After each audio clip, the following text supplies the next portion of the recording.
વહાલા મિત્રો, આજના સમયમાં આપણે ઈશ્વર પર વિશ્વાસ કરવાને બદલે લશ્કર ઉપર, બાહુબળ ઉપર, માણસો ઉપર, આપણી ધન સંપત્તિ પર વગેરે એટલે કે ઈશ્વર સિવાયની બીજી કોઈ પણ બાબત પર વિશ્વાસ કરીએ છીએ, આધાર રાખીએ છીએ. અને તમે જાણો છો એમ કોણ રાજી થાય છે? શેતાન રાજી થાય છે. શેતાન આપણા હૃદયમાં અને આપણા મનમાં ઈશ્વર ઉપર શંકા થાય તેવું કંઈક કરે છે જે એકદમ નકામું છે, વ્યર્થ છે. બાઇબલ કહે છે ઈશ્વર પર વિશ્વાસ કરો. આજે નક્કી કરો તમે કઈ બાબત પર અથવા કોની ઉપર વિશ્વાસ કરો છો.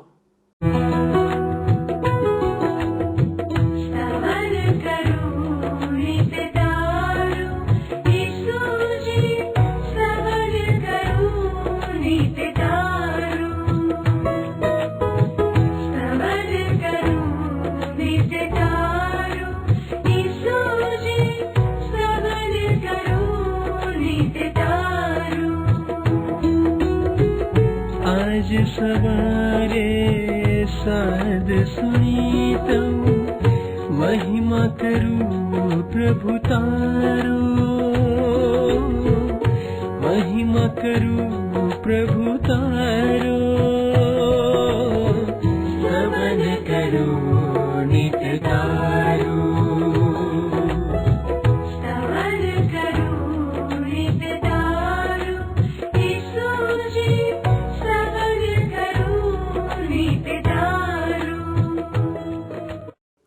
કેમ છો દર્શક મિત્રો? સલામ સાથે આજના અભ્યાસમાં તમારો પ્રેમભર્યો આવકાર કરું છું. મિત્રો, આજે આપણે પહેલો કાળ વૃત્તાંત તેના 21મા અધ્યાયમાંથી અભ્યાસ કરીશું, જેમાં આપણે ઇઝરાયેલ પ્રજાના ઇતિહાસમાંથી કેટલીક બાબતો જોઈશું અને એક ખાસ સમયગાળાને જોઈશું જ્યારે દાઉદ રાજાને ચારે બાજુથી યુદ્ધનો સામનો કરવો પડે છે. તેમના સમગ્ર જીવન દરમિયાન દાઉદ રાજાને ક્યારેય કોઈની સામે બળજબરીથી કંઈ કરવું પડ્યું નહોતું. આ સંજોગોમાં એક પ્રશ્ન થાય કે યુદ્ધ શા માટે થાય છે અને કોણ તેને ઉશ્કેરે છે? તમને યાદ હશે કે જ્યારે શૈતાન માણસને પાપમાં ફસાવે છે ત્યારે ઈશ્વરે ઉત્પત્તિ 3 અને 15માં શૈતાનને કહ્યું હતું, હું તારી અને સ્ત્રી વચ્ચે તથા તારા સંતાનની અને તેના સંતાન વચ્ચે વેર કરાવીશ. દાઉદ રાજા તે માણસ બનવા જઈ રહ્યો હતો જેને ઈશ્વર આશીર્વાદિત કરવાના હતા, જેના પરિણામે તે તેની આસપાસ દુશ્મનો જુએ છે. અહીં દાઉદે કરેલી વસ્તી ગણતરીનો અહેવાલ આપવામાં આવ્યો છે. દાઉદનું આ પાપ સૌથી મોટામાં મોટું પાપ હતું અને આ બાબત શૈતાન પ્રેરિત હતી. આ આખી ઘટના પાછળ શૈતાનનો હાથ હતો. આ પાઠનો મુખ્ય વિષય એ છે કે આપણી આસપાસ અનેક પ્રકારના દુશ્મનો શૈતાનના રૂપમાં હોય છે જે આપણને ઈશ્વરની વિરુદ્ધ પાપ કરવા માટે લલચાવે છે. આવી પરિસ્થિતિમાં આપણે માણસોના હાથમાં પડવાને બદલે ઈશ્વરના હાથમાં પડીએ, કારણ કે ઈશ્વર દયાળુ છે. તેથી તેઓ આપણા પાપ માફ કરીને આપણો બચાવ કરશે. ચાલો આપણે આપણા અભ્યાસમાં આગળ વધીએ. તમે જાણો છો એમ મિત્ર, આ દિવસોમાં આપણે બાઇબલમાં જૂના કરારના વિભાગમાં આવેલ કાળ વૃત્તાંતના પહેલા પુસ્તકનો અભ્યાસ કરી રહ્યા છીએ. આજે મિત્ર આપણે કાળ વૃત્તાંતના પહેલા પુસ્તકના 21મા અધ્યાયને જોવા માંગીએ છીએ. તમે જોશો મિત્ર તો કાળ વૃત્તાંતના પહેલા પુસ્તકના 21મા અધ્યાયમાં રાજા દાઉદે કરેલ વસ્તી ગણતરીના પાપનો અહેવાલ આપવામાં આવ્યો છે.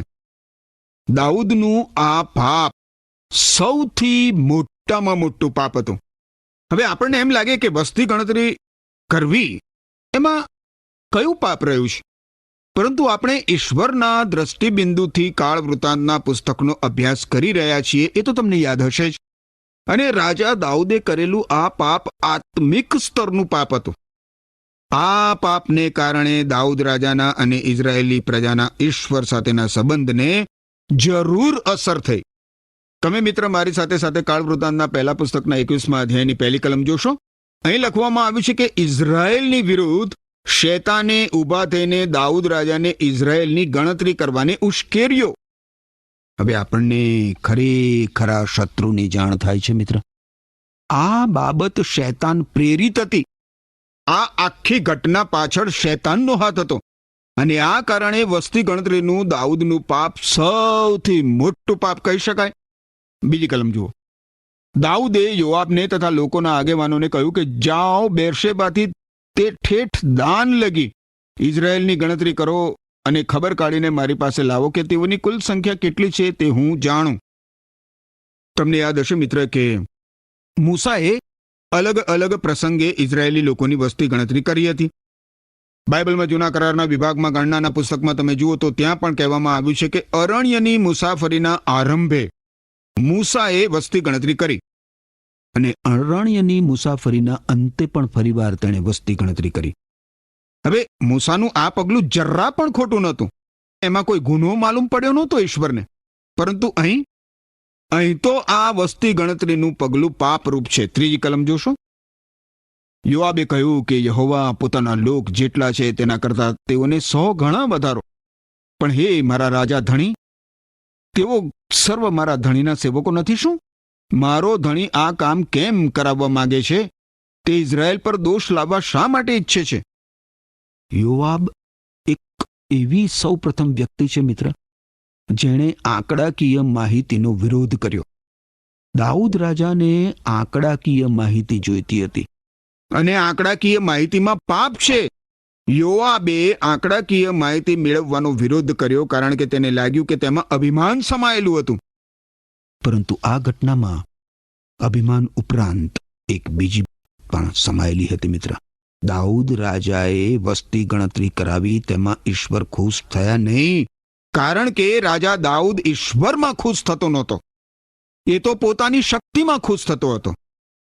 અને એટલે રાજા દાઉદને વસ્તી ગણતરી માટે જે બાબતે પ્રેરણા આપી એ તો ઈશ્વર પરના અવિશ્વાસનું ખતરનાક પાપ હતું. ઈશ્વર ઉપર ભરોસો રાખવાના બદલે દાઉદ સંખ્યાબળ ઉપર ભરોસો રાખતો હતો.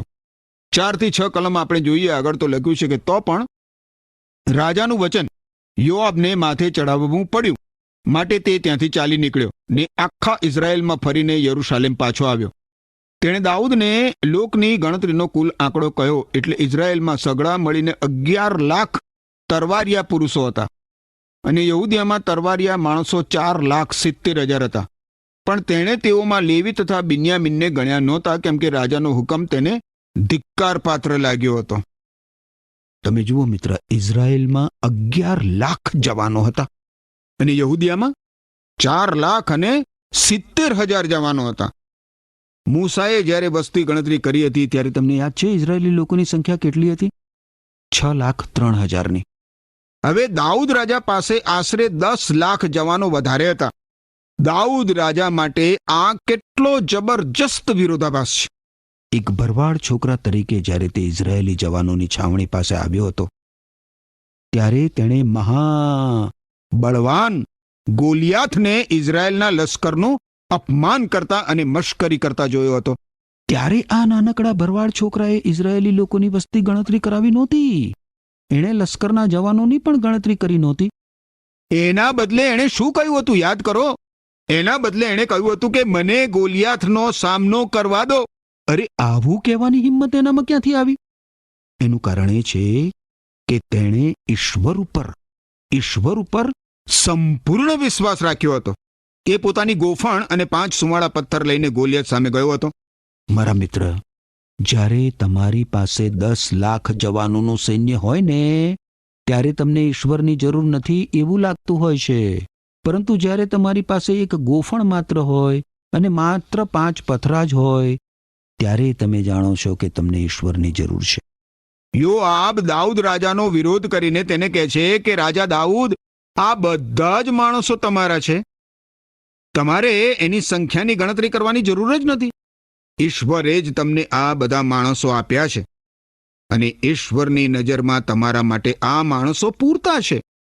પરંતુ એમ છતાં તમે જુઓ, એમ છતાં દાઉદ રાજા વસ્તી ગણતરી કરવાના પોતાના નિર્ણયને વળગી રહે છે. આજે વ્યક્તિગત માણસો અને કુટુંબો પોતાની ધન સંપત્તિ ઉપર, તો પછી પોતાના બાહુબળ ઉપર, કે પછી પોતાની આવડત ઉપર, કે પોતાની બુદ્ધિ ઉપર, પોતાના નોકરી ધંધા ઉપર, કે સમાજમાં પોતાના સ્થાન ઉપર આધાર રાખે છે. પરંતુ આધાર રાખવા માટે આ બધી જ ખોટી બાબતો છે. દાઉદ રાજાનું મહાન પાપ ઈશ્વર પરના અવિશ્વાસનું હતું. મારા મિત્ર, આપણને સાચે જ ઈશ્વરની જરૂર છે. ઈશ્વરે આપણને અહીં કહી રહ્યા છે કે એમની દ્રષ્ટિમાં એમની ઉપરનો અવિશ્વાસ એ જ સૌથી ગંભીર બાબત છે. ઈશ્વર પરના અવિશ્વાસની પાછળ હંમેશા શૈતાનનો હાથ હોય છે. શૈતાન આપણા હૃદયમાં અને આપણા મનમાં ઈશ્વર ઉપર શંકા મૂકે છે, જેથી આપણે ઈશ્વર ઉપર વિશ્વાસ કરીએ નહીં. શૈતાન હંમેશા લશ્કર ઉપર, બાહુબળ ઉપર, ધન સંપત્તિ ઉપર, માણસો ઉપર વગેરે વગેરે અનેક બીજી બાબતો ઉપર, ઈશ્વર સિવાયની અન્ય ઘણી બધી બાબતો ઉપર વિશ્વાસ કરવા આપણને પ્રેરે છે. અને એ જ આંકડાકીય બાબતનું પાપ છે. દાઉદ રાજાને એનો પાઠ શીખવાનો મળ્યો હતો, બિલકુલ સ્પષ્ટ મળ્યો હતો. ગીતશાસ્ત્રના પુસ્તકના 118મા અધ્યાયની 8મી કલમમાં એ શું કહે છે જુઓ: માણસનો ભરોસો કરવા કરતા યહોવા પર આધાર રાખવો સારો છે. અને એ પછી તમે જુઓ તો ગીતશાસ્ત્રના પુસ્તકના 71મા અધ્યાયની 1લી કલમમાં રાજા દાઉદ કહે છે કે હે યહોવા, હું તારા પર ભરોસો રાખું છું, હું કદી ફજેત ન થાઉં. વાલા મિત્ર, આપણે આપણી જાતને આધારદાર પ્રશ્ન પૂછવાની જરૂર છે કે શું આપણે સાચે જ ઈશ્વર ઉપર ભરોસો રાખીએ છીએ ખરા? શું આપણે સાચે જ ઈશ્વર ઉપર વિશ્વાસ કરીએ છીએ ખરા? રાત ગઈ થઈ સવાર, માનું ઈશ્વરનું આભાર. રાત ગઈ થઈ સવાર, માનું ઈશ્વરનું આભાર. તેણે રક્ષી આખી રાત, તેણે રક્ષી આખી રાત, ને દેખાડ્યું છે પ્રભાત.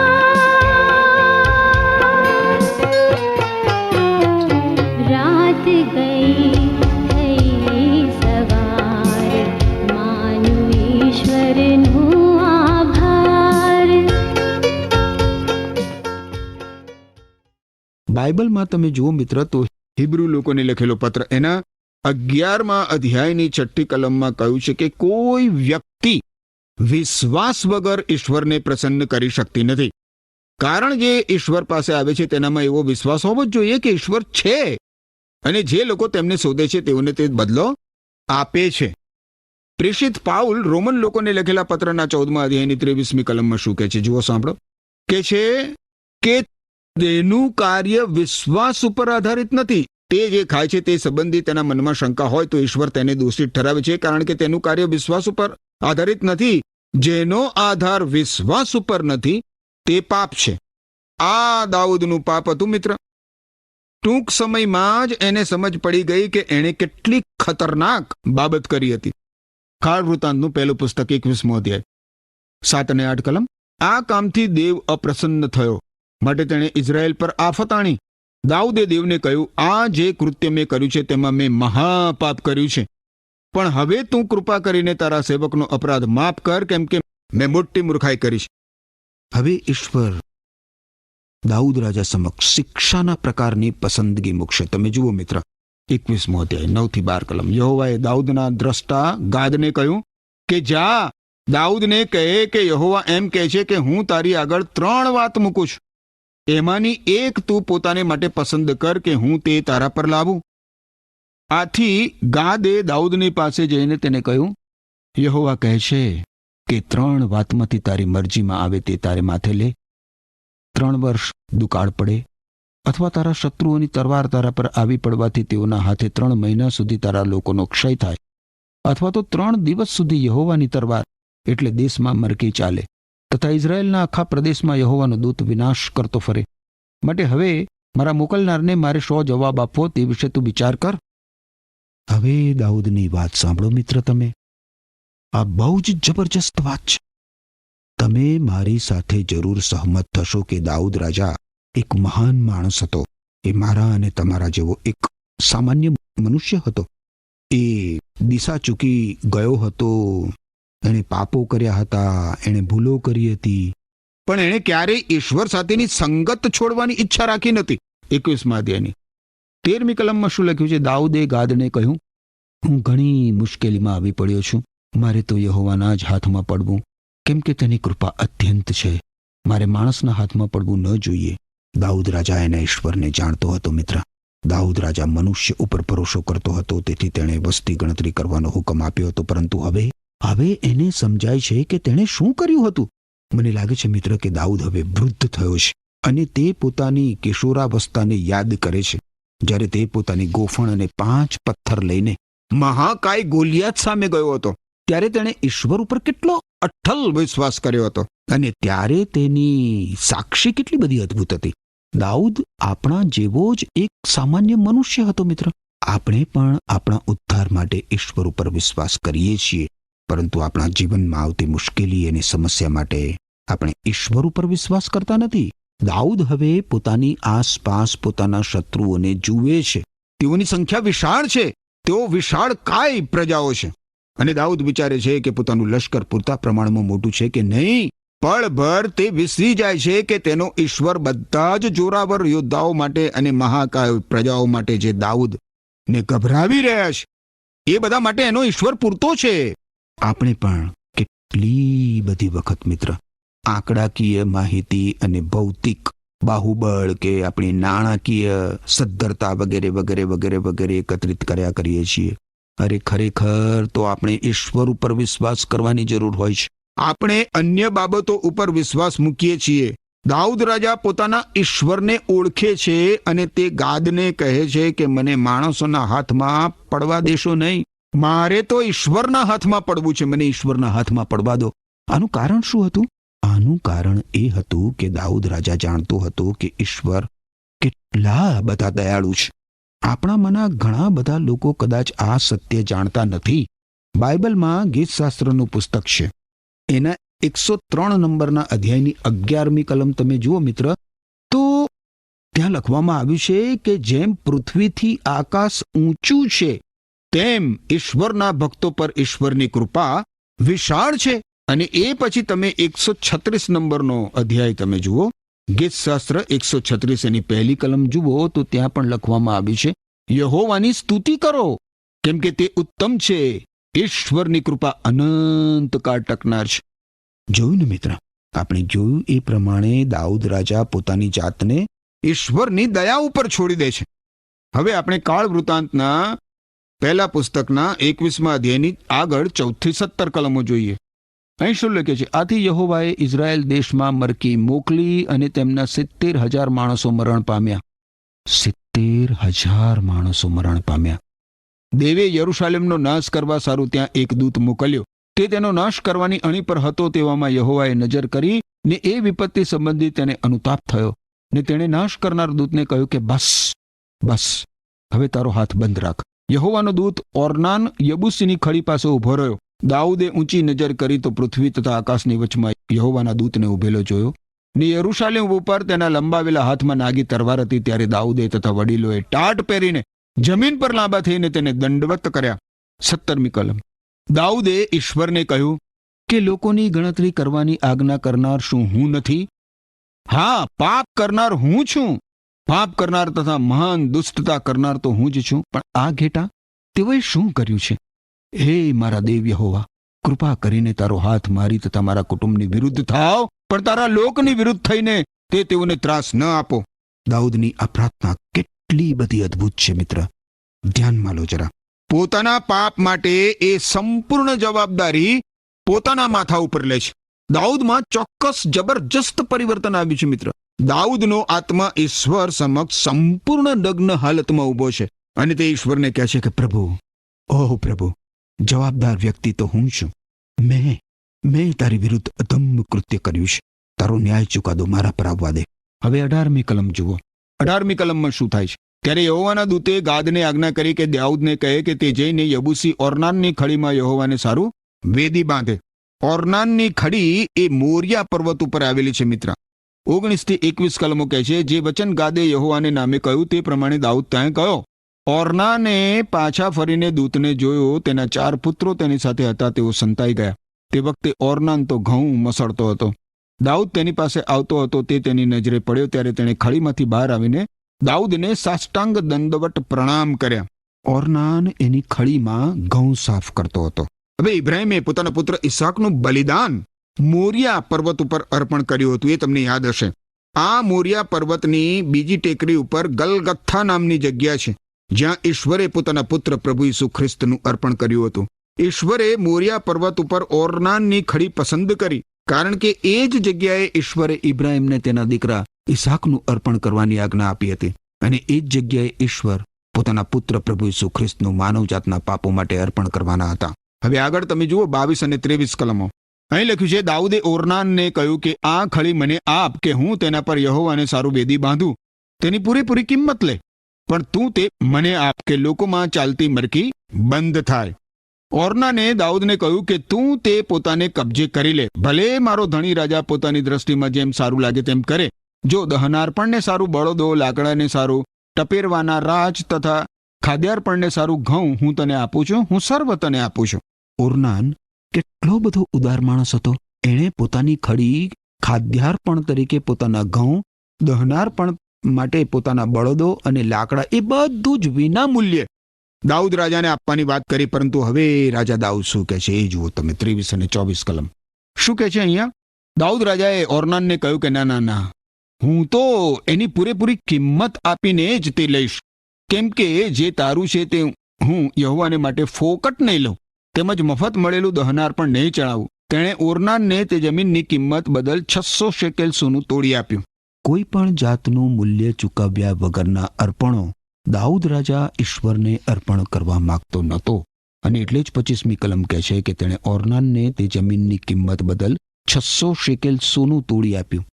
દાઉદે ઓર્નાનની ખડીની પૂરેપૂરી કિંમત ચૂકવી. 26મી કલમ કહે છે કે ત્યાં તેણે યહોવાને માટે વેદી બાંધી ને દહનાર્પણો તથા શાંત્યાર્પણો ચઢાવ્યા ને યહોવાને વિનંતી કરી. તેણે દહનાર્પણની વેદી ઉપર આકાશમાંથી અગ્નિ મોકલીને તેને ઉત્તર આપ્યો. રાજા દાઉદ હવે ઈશ્વરને બલિદાનનું અર્પણ કરે છે.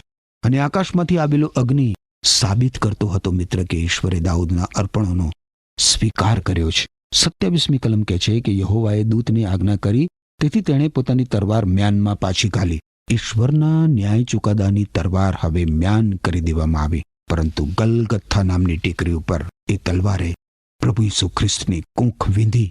કોઈકે કહ્યું છે કે મેં ભાલાના ઘા દ્વારા ઈશ્વરના હૃદયમાં પ્રવેશ મેળવ્યો. 28 થી 30 કલમો આગળ કહે છે, તે સમયે ઓર્નાન યબૂસીની ખડીમાં યહોવાએ મને ઉત્તર આપ્યો છે તે દાઉદે જોયું.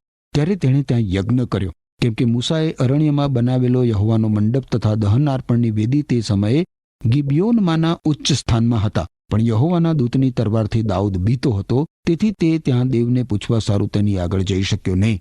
હવે જે જગ્યાએ ઈશ્વરનું મંદિર બંધાવાનું હતું એ જગ્યામાં દાઉદે ઈશ્વરની વેદી બાંધી અને ત્યાં બલિદાનો અર્પણ કર્યા. હવે આ જગ્યાએ ઈશ્વર એમના લોકની મુલાકાત લેતા હતા અને આ જગ્યા હવે બલિદાનો અર્પણ કરવાની જગ્યા બની ગઈ.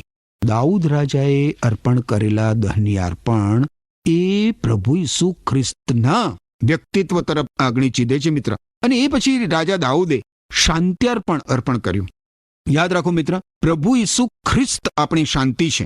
એ બાબતનું આ અર્પણ સૂચન કરે છે. પ્રભુ ઈસુ ખ્રિસ્તે પોતાના પવિત્ર રક્ત વડે ઈશ્વર સાથે આપણું સમાધાન કરાવ્યું છે. ઈશ્વર સાથે આપણો મેળ મિલાપ કરાવ્યો છે અને ઈશ્વર અને આપણી વચ્ચે શાંતિ સ્થાપી છે. ઈશ્વરના દયાસન ઉપર પ્રભુ ઈસુ ખ્રિસ્તે પોતાના પવિત્ર રક્તનો છંટકાવ કર્યો છે. ઈસુ ખ્રિસ્ત આપણા મહાન પ્રમુખ યાજક છે મિત્ર. પ્રભુ ઈસુ ખ્રિસ્ત વગર કોઈ મનુષ્ય ઈશ્વર પાસે પહોંચી શકતો નથી. ખુદ પ્રભુ ઈસુ ખ્રિસ્તે યોહાન અનુસાર શુભ સંદેશના 14મા અધ્યાયની 6ઠ્ઠી કલમમાં કહ્યું છે કે માર્ગ, સત્ય અને જીવન હું છું. મારા સિવાય ઈશ્વર પાસે જવાનો બીજો કોઈ જ માર્ગ નથી. હવે યાદ રાખો મિત્ર કે એ સમયે દેશમાં મરકી ચાલી રહી હતી અને દાઉદ રાજાએ ઈશ્વરને બલિદાનો અર્પણ કર્યા અને ઈશ્વરને પોકાર કર્યો. દાઉદ ઈશ્વર પાસેથી શું માંગતો હતો? દાઉદ ઈશ્વર પાસેથી દયા માંગતો હતો. યાદ રાખો મિત્ર, ઈશ્વર દયાના ઈશ્વર છે. ઈશ્વર અનુકંપાના ઈશ્વર છે. ઈશ્વર કૃપાના ઈશ્વર છે. અને ઈશ્વરે આપણા માટે પ્રભુ ઈસુ ખ્રિસ્તને પોતાનું દયાસન બનાવ્યા છે. શું તમે પ્રભુ ઈસુ ખ્રિસ્તની મારફતે ઈશ્વરના દયાસન પાસે જાઓ છો? એમ કરવા માટે ઈશ્વર તમને કૃપા આપો. આમીન. મિત્રો, ઈશ્વર લોકોના હૃદયની પરીક્ષા કરે છે જેથી લોકો તેમના પાપોને જોઈ શકે. ઇઝરાયેલના પાપોને કારણે ઈશ્વરનો કોપ સળગી ઉઠે છે. ઈશ્વર તરફ ફરવાને બદલે દાઉદ રાજા પોતાની લશ્કરી તાકાત પર અભિમાન કરે છે અને વસ્તી ગણતરી કરવાનો આદેશ આપે છે. ઈશ્વરની સલાહ લેવાને બદલે દાઉદ રાજાએ લશ્કરની વસ્તી ગણતરીનો આદેશ આપીને પાપ કર્યું.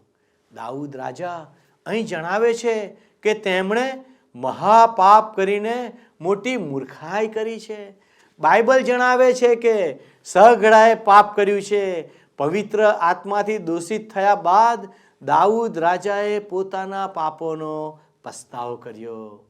પવિત્ર આત્મા વિશ્વાસીઓને પસ્તાવો કરવા તરફ દોરે છે. દાઉદ રાજાના ઘણા બધા પાપોને પ્રગટ કરવા પાછળનો ઈશ્વરનો હેતુ એ બતાવવાનો છે કે લોકો મુક્તિ માટે માનવી આગેવાનો પર આધાર રાખી શકતા નથી. અહીં ઈશ્વર જણાવે છે કે વિશ્વાસીઓએ તેમની મુક્તિ માટે ઈશ્વર પર આધાર રાખવો જોઈએ. દાઉદ રાજાએ મરકીથી છુટકારો પામવા માટે ઈશ્વરની આગળ દયાનો પોકાર કર્યો અને ઈશ્વરે તેમના પર દયા દર્શાવી. દાઉદ રાજાની જેમ ઈશ્વર ઈચ્છે છે કે આપણે તેમની દયાની જરૂરિયાતને સમજીએ અને અન્ય લોકો માટે મધ્યસ્થી કરીએ. ઈશ્વરની આગળ પ્રાર્થના કરીએ. વાલા દર્શક મિત્રો, શું આજે તમે તમારું જીવન પ્રભુ ઈસુને આપવા માગો છો? આવો આપણે પ્રાર્થના કરીએ. વાલા પ્રભુજી, આજે અમે અમારા દરેક દર્શક મિત્રોને તમારા હાથોમાં સોંપીએ છીએ અને અમે પ્રાર્થના કરીએ છીએ અમારા દરેક દર્શક મિત્રોની તમે સહાય કરો, મદદ કરો, એમની સર્વ જરૂરિયાતોને પરિપૂર્ણ કરો અને તમને આધીનતાવાળું જીવન જીવવા મદદ કરો. અમારી આ પ્રાર્થના ઈસુના નામમાં માગીએ છીએ. આમેન. વાલા મિત્રો, શું આજે તમે તમારું જીવન પ્રભુ ઈસુ ખ્રિસ્તને સોંપ્યું છે? જો આવો કોઈ નિર્ણય કર્યો છે તો અમારા પ્રતિનિધિ આપના ફોનની રાહ જોઈ રહ્યા છે. ઈશ્વર આજે આપની સાથે રહો અને આપના દરેક કાર્યમાં મદદ કરો. એ જ પ્રાર્થના સાથે હું આપની રજા લઉં છું. આમેન.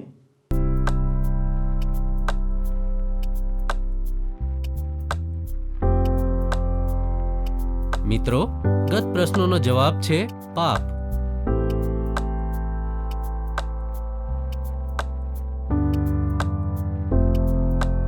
આજનો પ્રશ્ન છે, દાઉદ રાજા શામાં ખુશ થતો હતો?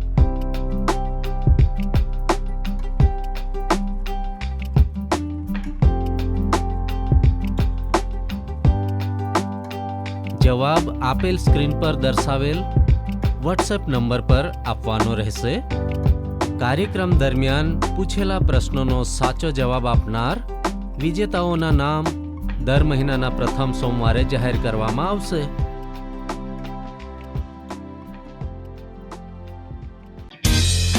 શું તમને આ કાર્યક્રમ ગમ્યો? અત્યારે જ અમને મિસ કોલ કરો.